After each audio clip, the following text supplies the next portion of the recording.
ইফতার time, নামাজের time, আমরা নামাজে ছিলাম।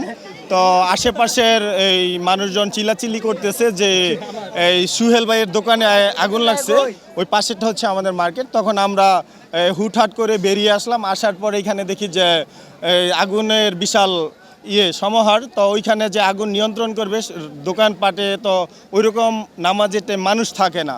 তখন কে যার হাতে যেটা ছিল বোতলে বালতিতে পানি দিয়ে নিবানোর চেষ্টা করতেছে। তো আমাদের ফায়ার সার্ভিসকে ফোন দেওয়া হয়েছে, তাদের অতি বিলম্বর কারণে আমরা আরও বেশি ক্ষতিগ্রস্ত হয়েছি। প্লাস হচ্ছে বিদ্যুতের জন্য আমরা আরও বেশি ক্ষতিগ্রস্ত, যে বিদ্যুৎ লাইনটা যদি থাকতো আমরা ওইটা এই সামারসিবল দিয়ে আমরা আগুনটা আরও নিয়ন্ত্রণ করতে পারতাম। বিদ্যুৎরা আমাদের এইখানে সকাল 8টা থেকে এই রাত 8:30 পর্যন্ত বিদ্যুৎ ছিল না। তো ওই ক্ষেত্রে আমরা এই বিদ্যুতের জন্য বেশি ক্ষতিগ্রস্ত, এবং হচ্ছে কিভাবে এইখানে আগুনটা লাগছে, এর পিছনে কি, কে বা কারা কি রহস্য আছে, এটা আমরা সুষ্ঠু তদন্ত প্রশাসনের কাছে এবং আপনাদের কাছে ন্যায্যটা চাই যে আমরা সঠিক।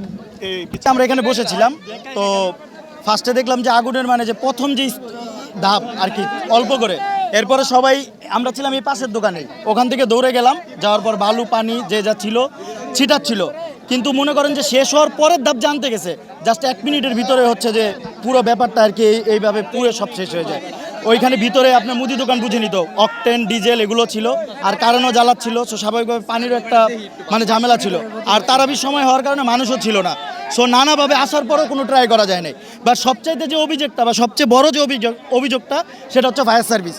আসলে তাদেরকে ঠিক টাইম মতো পাওয়া যায় না। সর্বপ্রথম ফোনটা আমি দিয়েছিলাম ফায়ার সার্ভিসকে, কিন্তু তারা তাদের মানে সঠিক টাইমে আসতে পারে নাই। আমি তাদেরকে এমনও বলেছিলাম যে ভাই আমরা মাঝখানে আছি, আপনারা যদি টঙ্গী স্টেশন রোড থেকেও পাঠান অথবা যাদবপুর থেকেও পাঠান, তাও আমরা হয়তো বা কিছুটা হলেও উপকৃত হতে পারবো। তারা আমার ফোনে 2.5 থেকে 3 মিনিট কাটিয়ে দিছে, আর এই আগুন 30 সেকেন্ডের ভিতরে আপনার এরকম লেলিহান অবস্থা ধারণ করে। সো স্বাভাবিকভাবে কিছু করা যায় না। এখন যে অবস্থায় আসছে আসলে বলতে হয় যে ডাক্তার আসিবার পূর্বে রোগী মারা গেছে, এর বাইরে আর কিছুই বলার নেই। কারণ যা হয়েছে, যার ক্ষতি হয়েছে, এটা সেই এখন সাফার করবে, আর কেউই সাফার করবে না।